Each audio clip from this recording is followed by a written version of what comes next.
काय झालं? तुम्ही आरती घेतलीत नाही म्हणजे सहसा मी मी अशी आरती पुढे केल्यावर घेत नाही म्हणून मला जरा आश्चर्य वाटलं. हा हा, काही बदल झालेत हे नक्की. म्हणजे काय बदललंय? नाही, तुमच्यात माझ्यात मतभेद आहेत हे मला मान्य आहे, मलाही. पण तरी सुद्धा तुमची ही अन्यायाविरुद्ध लढण्याची वृत्ती आहे ती आवडली मला. कायम अशाच राहा.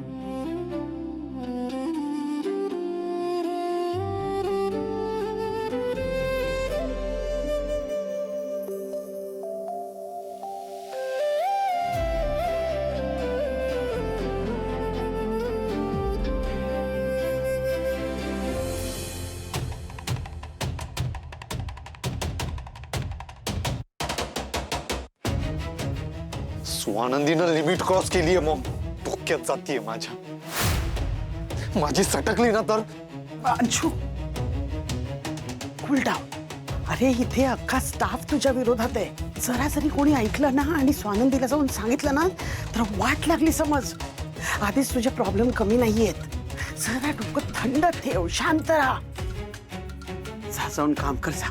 बी अ गुड बॉय अंशू.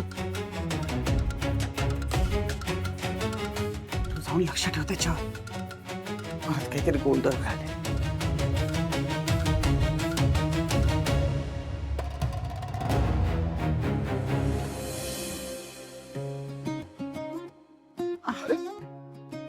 तुम्ही गेला नाहीत अजून? मी गेले होते, मी जातेच आहे भाऊ. ती फाईल विसरले होते माझी म्हणून परत आले आता. मी तुम्हाला सोडायला हवं का? नाही नाही नको, मी जाईन. का मी स्कूटरवरनं तुम्हाला परत सोडून ऑफिसला अशी भीती वाटते की काय? नाही मला भीती नाही वाटत आहे, पण त्या दिवशी रस्त्यावरच्या लोकांना नक्की भीती वाटली होती. टोमणा मारलात ना. चला आता कसं दिवस नॉर्मल सुरू झाल्यासारखं वाटतंय. येते. ऑफिसमध्ये मी एक नवीन इनिशिएटिव्ह सुरू करतोय. ओके. त्यासाठी तुम्हाला ऑफर द्यायची आहे. आधी नीट ऐकून घ्या पूर्ण. म्हणजे आपल्यातलं नातं म्हणजे काहीच नाहीये, म्हणजे जे काही आहे, पण तरी सुद्धा ऑफिसच्या स्टाफच्या साठी तुम्ही त्यांच्या बॉसची बायको आहात. आणि त्या श्वेता प्रकरणामुळे सगळेजण तुमचे फॅन झाले, विशेषतः लेडीज स्टाफ. पण हे करायलाच हवं ना. हो, नाही तुमचं काम महत्वाचंच आहे. नाही तुम्ही आज माझं अगदी कौतुक करताय, कॉम्प्लिमेंट वगैरे देताय मला, तर मला जरा विचित्र वाटतंय. हे कॉम्प्लिमेंट आहे, मी तुम्हाला ऑफर देतोय. श्वेताच्या प्रकरणामध्ये तुम्ही जो फर्म स्टँड घेतला त्यामुळे तुम्ही सगळ्यांचा विश्वास संपादन केला आणि म्हणूनच मी ऑफिसमध्ये तुमच्यासाठी ऑफिशियली एक पद निर्माण केलंय. माझ्यासाठी? म्हणजे तुमच्या ऑफिसमध्ये पद कुठलं? तुम्हाला माहितीच आहे, TNA, तक्रार निवारण अधिकारी. TNA. मी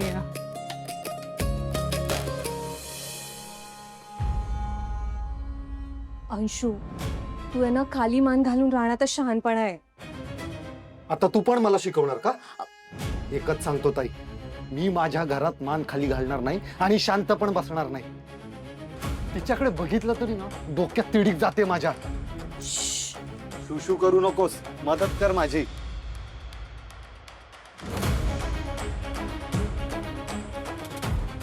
बघतीस ना काय अवस्था झाली आहे माझी. एक नंबरची माजरुडी आहे ती स्वानंदी. ताई मला एक चान्स भेटू दे. आई तिला धडा शिकवला ना तर बघ. ते येत आहेत. अंशू तिथे धूळ आहे बघ.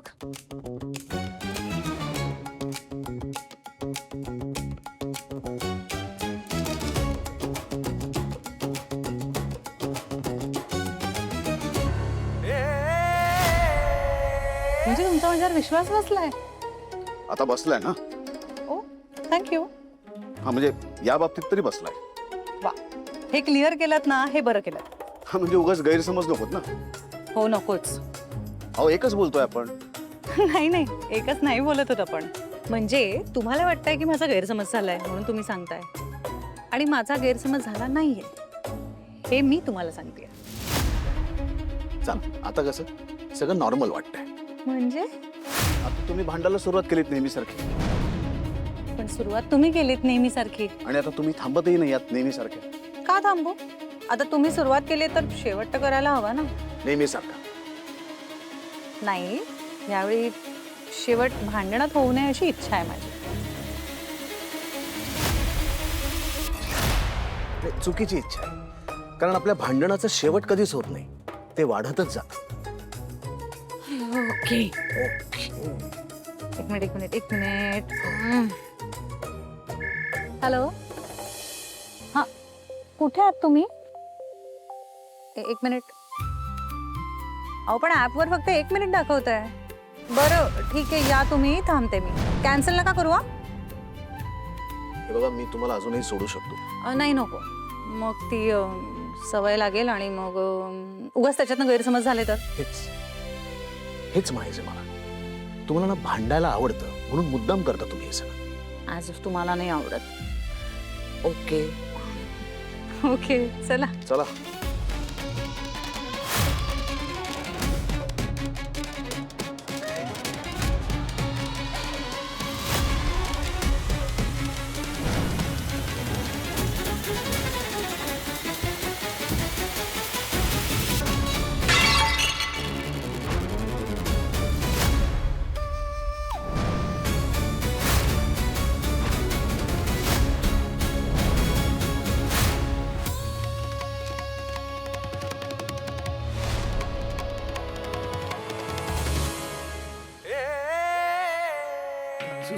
सॉरी दादा,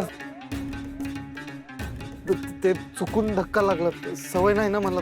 सो सॉरी. नारायण, हे सगळं साफ करून घ्या. नारायण कशाला?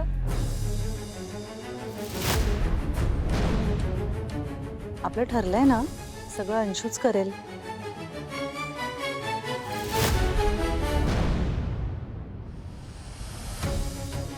हो, मी आलो.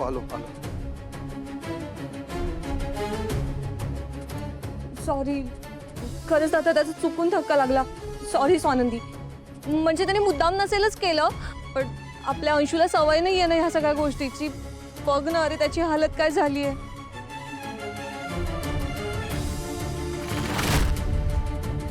दादा, लागलं नाही ना तुला? सॉरी दादा, गडबडीत.